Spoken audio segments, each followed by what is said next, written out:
សួស្តីបងប្អូនថ្ងៃនេះខ្ញុំនឹងតេស្តអំភ្លីដែលមានវត្តធំជាមួយនឹងpower supply នេះដុំភ្លើងកម្លាំង400វ៉ាត់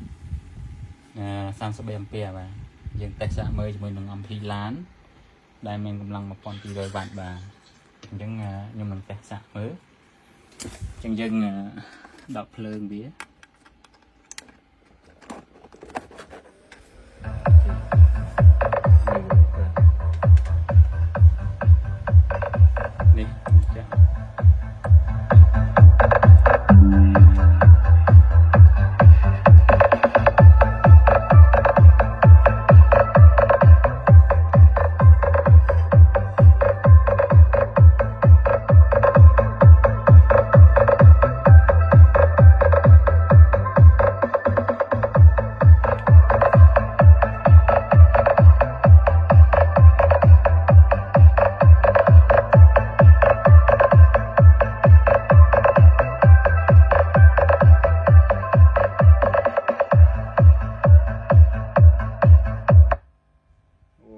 បុកបាក់ខ្លាំងណាស់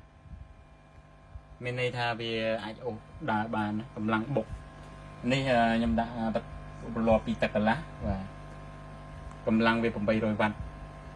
តិច2វាស្មើនឹង1600វ៉ាត់បាទអូអង្គើដែរណាមានន័យថាវាអូសរួចហើយអត់តិចបាទអត់ក្តៅទេណាក្នុងនេះគឺមានទាំងហាលមួយបាទនេះក្នុងនេះគឺមានទាំងហាលមួយទាំងហាលធំបាទអានេះទាំងហាលធំមកវា33អាំពែមានន័យថាវាអូសរួចខ្លាំងមែនតើណាបាទ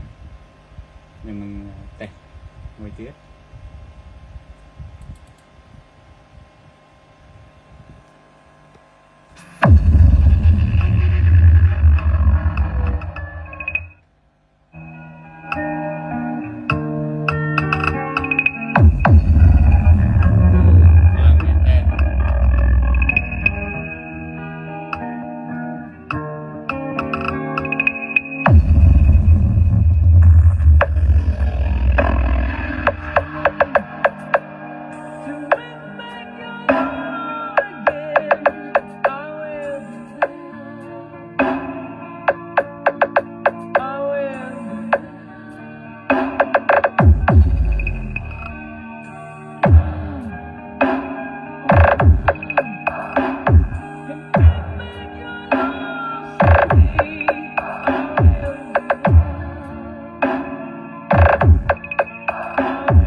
Moises Padilha.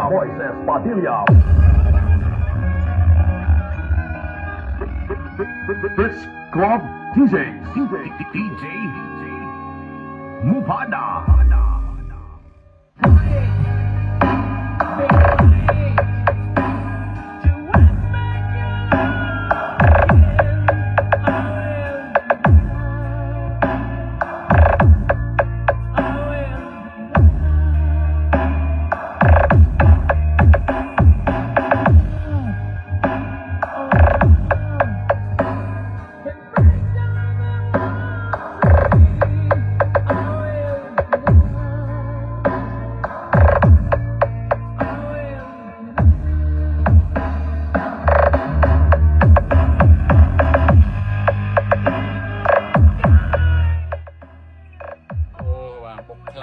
ណាបាក់បុកជួយផ្ទះដោយ